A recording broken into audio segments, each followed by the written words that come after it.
La lección de esta semana se titula Eventos de los días finales.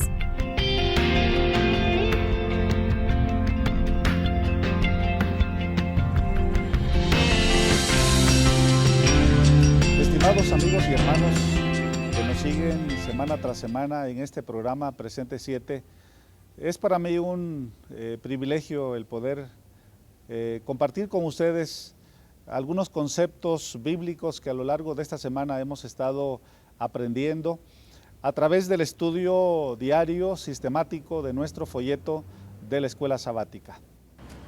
Esta semana la lección de Escuela Sabática trata acerca de los eventos de los últimos días de la historia de este mundo. Pero más que analizar dichos eventos, nos concentraremos en aspectos que me parece son más importantes y que no debemos olvidar como cristianos que nos ha tocado vivir en la recta final de la historia de este mundo. Sin embargo, quiero decirles que en el capítulo 23 de San Mateo, Jesús hace un último intento, ruego, insistente, para poder ser aceptado y para poder reconciliarse con su pueblo. En el capítulo 24 de San Mateo, que también habremos de analizar de manera rápida, encontramos que finalmente la respuesta del pueblo de Israel fue no a esa invitación de Jesús. Y ese capítulo 24 de San Mateo describe cuál sería el castigo, la respuesta de Dios ante esa negativa de su pueblo de poder aceptarle finalmente. Punto número 1. Cristo nos invita a aceptar la salvación, pero respeta nuestra decisión. Quisiera mencionar que Jesús siempre hará un último ruego, desesperado y yo diría que a veces duro, para reconciliarse y para ser aceptado por su pueblo y también por sus hijos.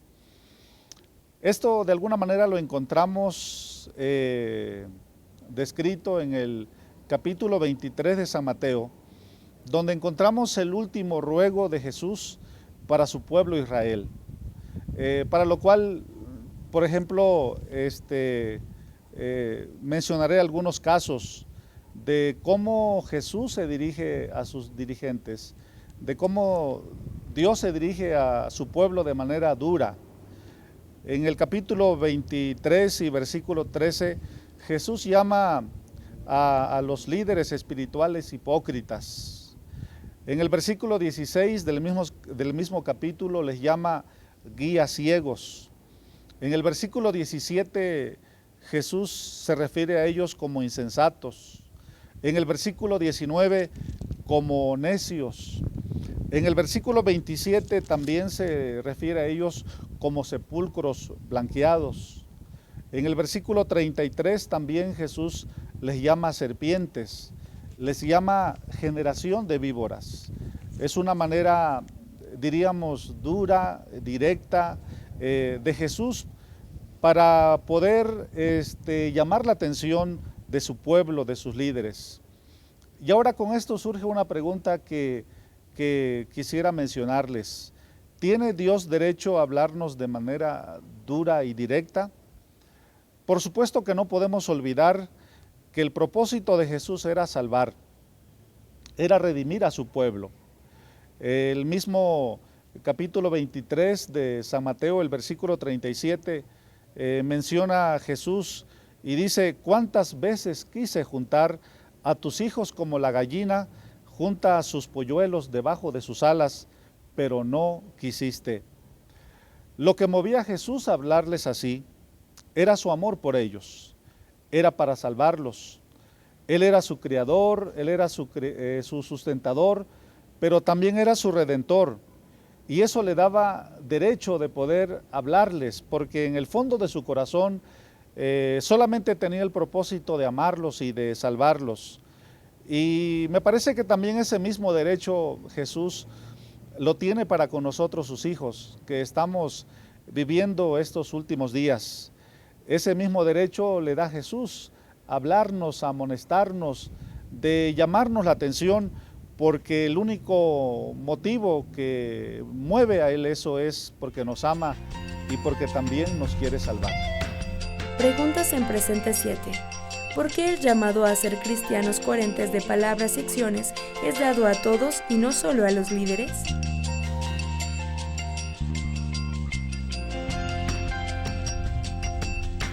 Estudia con tu clase el primer punto. Invítalos a leer Mateo 23, 2 al 7. Pregunta: ¿qué hizo que los líderes judíos rechazaran la invitación de Cristo? Ayúdalos a reflexionar. ¿Por qué el llamado a ser cristianos coherentes de palabras y acciones es dado a todos y no solo a los líderes? Punto número 2. Cristo vino a traer salvación para todo aquel que quiera aceptarla. El fin no vendrá hasta que todos sepan de esta invitación. Podemos decir de que Jesús no dio una fecha de su segunda venida, pero sí dejó una serie de eventos, de señales que indicarían el momento de su venida. Como lo dijimos anteriormente en el capítulo 23 de San Mateo, Jesús hace un último intento para poder reconciliarse, para poder ser aceptado por su pueblo, el pueblo de Israel. Sin embargo, todos conocemos la decisión del pueblo de Israel. Y por ello en el capítulo 24, los discípulos anticipándose a ese no y pensando qué vendría como consecuencia a esa decisión de no aceptar finalmente a Jesús como su Rey y como su Salvador, los discípulos le preguntaron a Jesús, y es una pregunta que quizás muchos también hoy día nos hacemos. Dicha pregunta la encontramos en San Mateo capítulo 24 y versículo número 3, cuando le preguntaron a Jesús: dinos, ¿cuándo serán estas cosas y qué señal habrá de tu venida y del fin del siglo? La respuesta de Jesús fue muy interesante, porque en su respuesta Jesús mezcló la destrucción de Jerusalén con el gran día de su venida.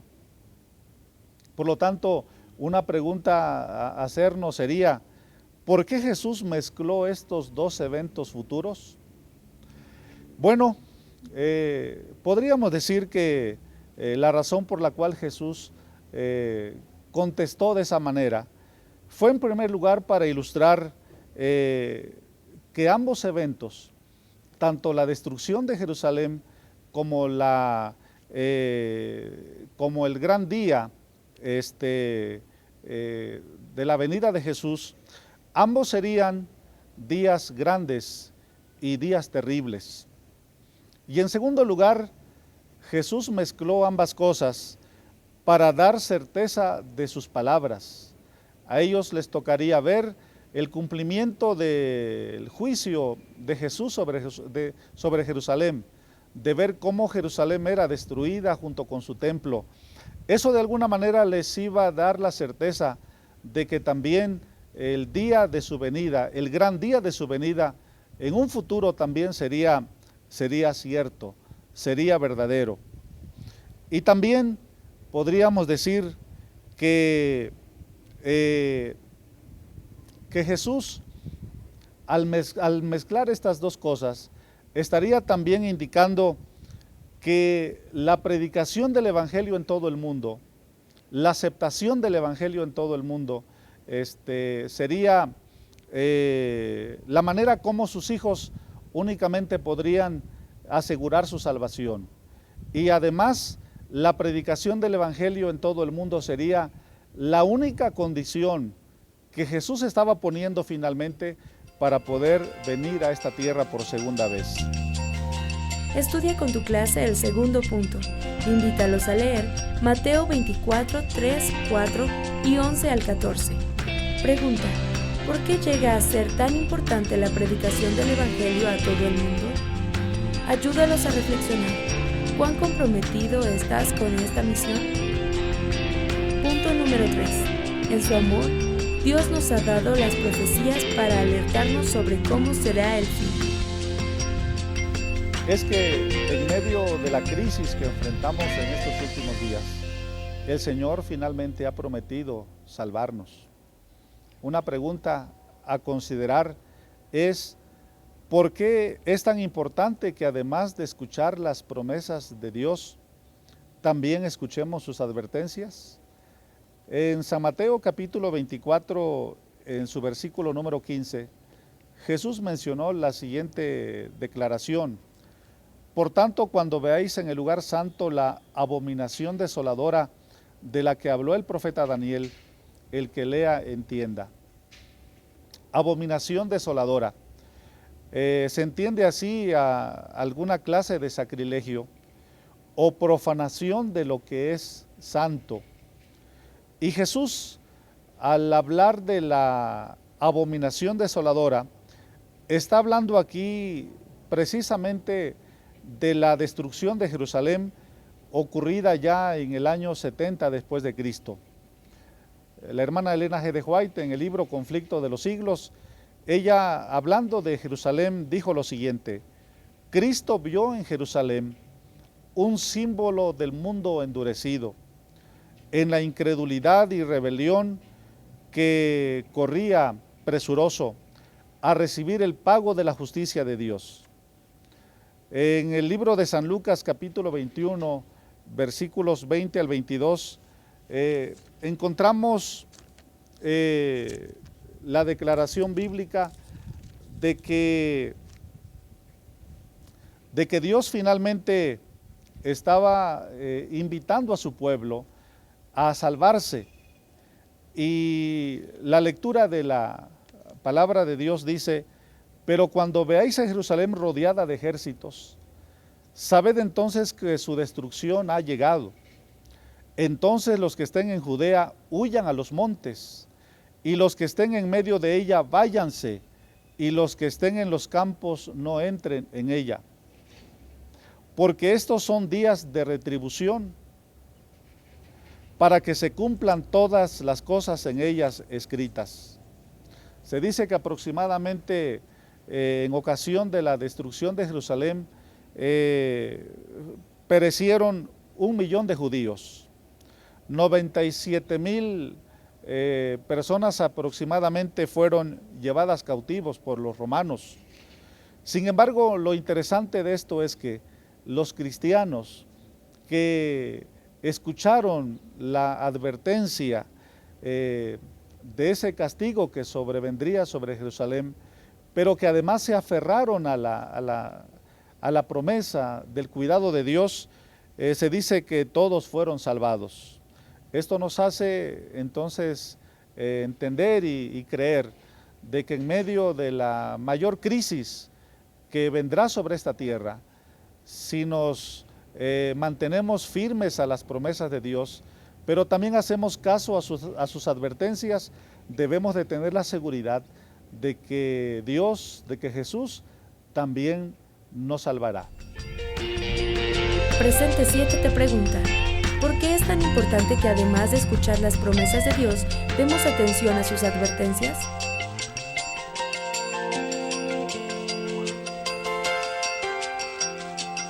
Estudia con tu clase el tercer punto. Invítalos a leer Mateo 24, 22, 1 de Corintios 14, 1 y 2 de Pedro 1, 21. Pregunta: ¿qué nos revela de Dios el haber dado las profecías de la destrucción de Jerusalén a su pueblo? Ayúdalos a reflexionar. ¿Por qué es tan importante que además de escuchar las promesas de Dios, demos atención a sus advertencias? Punto número 4. Jesús pronto regresará como Rey triunfante, ganando la victoria sobre sus enemigos y los nuestros. Es que la segunda venida de Jesús será personal, será literal, visible y también gloriosa.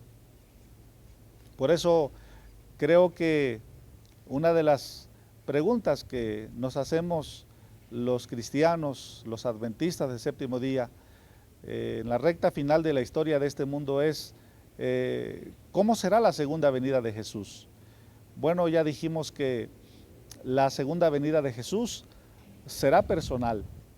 Primera de Tesalonicenses 4:16, el apóstol Pablo dijo, porque el Señor mismo, es decir, el mismo Jesús que vino a nacer en un pesebre, el mismo Jesús que vino y murió en la cruz del Calvario, ese Jesús que ascendió a los cielos y que prometió volver, es el mismo que vendrá por su pueblo muy pronto a esta tierra. Por eso será personal. En segundo lugar, la segunda venida de Jesús será literal, porque Hechos 1:11 dice que así como Él ascendió a los cielos, Él también así regresará. En tercer lugar, la segunda venida de Jesús será visible. Apocalipsis 1:7, la palabra de Dios menciona que todo ojo le verá. Y esa es una gran promesa que Dios tiene para los que amamos a Jesús y para los que amamos su venida, pero especialmente le amamos a Él. En cuarto lugar, diríamos que la segunda venida de Jesús será gloriosa y será victoriosa.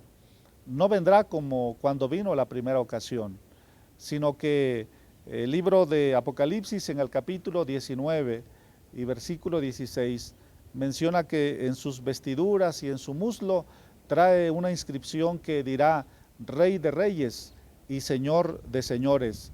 Y será victoriosa porque sus enemigos perecerán, incluyendo la muerte que hoy separa a nuestros amigos, separa a nuestros seres amados, que separa a nuestros hermanos en Cristo. Bueno, en ocasión de su segunda venida, Jesús vencerá la muerte. Y los muertos en Cristo, como dice el apóstol Pablo, resucitarán primero. Por lo tanto, podríamos decir que la segunda venida para los adventistas del séptimo día significa la reunión de la familia de Dios y también significa la destrucción final de todo lo malo. La segunda venida también significa que es la celebración de la redención de los justos y de la destrucción de los impíos. Es la culminación de todas nuestras esperanzas en Cristo. Es el clímax de nuestra bienaventurada esperanza, que es ver venir a Jesús en gloria y majestad, y nosotros ser parte de ese grupo, de esa familia que habrá de ir y vivir con Él por la eternidad. Estudia con tu clase el cuarto punto. Invítalos a leer Mateo 24, 4 al 7 y 11 al 14. Pregunta: ¿por qué es importante prestar atención a las palabras de Jesús respecto a su segunda venida? Ayúdalos a reflexionar. ¿Cuán comprometido estás en advertir a las personas de los engaños del enemigo sobre la forma en la que será la segunda venida? Punto número 5. El cristiano que ya desea ver a Jesús velará día y noche, pues la venida de su Señor es urgente para él. Diríamos que la segunda venida de Jesús es cierta y por lo tanto debemos velar. Una pregunta a hacernos sería, ante la aparente demora de la segunda venida de Jesús, ¿cuál debiese ser nuestra actitud? La respuesta la encontramos en la palabra de Dios. Y me gusta mucho la cita de San Mateo capítulo 24, versículos 36 y 42. El versículo 36 dice, pero del día y la hora nadie sabe, ni aun los ángeles de los cielos, sino solo mi Padre. Por lo tanto, dice el versículo 42, velad pues porque no sabéis a qué hora ha de venir vuestro Señor. Velar. ¿Qué significa esa palabra? Significa estar diariamente listos, significa estar diariamente preparados, significa ser fieles a Dios todos los días de nuestra existencia, significa amar a Dios con todo nuestro corazón. Por lo tanto, con todo esto podríamos decir lo siguiente, de que Jesús no puso fecha para su segunda venida. No la busquemos porque no la vamos a encontrar en ningún lado, ni siquiera en la Biblia, la palabra de Dios. Jesús volverá, estemos o no preparados, creamos o no, ciertamente Jesús volverá. Si queremos estar algún día con Jesús y ser hallados fieles en su segunda venida, no nos queda otra más que prepararnos todos los días y vivir cada día como que si fuese el último día de nuestra existencia. Que Dios nos ayude, que Dios nos bendiga, a aferrarnos a esta maravillosa promesa, a esta maravillosa verdad de la segunda venida de Cristo. Sin la segunda venida de Jesús, sin una preparación que nos lleve a estar listos para ese momento glorioso, maravilloso, de nada serviría haber profesado una fe en Cristo. De nada serviría haber estado quizás dentro de la iglesia si no cuidamos, si no vigilamos, si no nos preparamos a conciencia todos los días de nuestra existencia. Que Dios nos bendiga y que Dios nos ayude para estar en pie en su segunda venida. Estudia con tu clase el quinto punto. Invítalos a leer Mateo 24, 36, 42 y 44. Pregunta: ¿por qué es importante mantener una vida cristiana en constante vela? Ayúdalos a reflexionar. ¿Cómo se puede velar esperando el cielo y al mismo tiempo trabajar en las responsabilidades diarias de la tierra?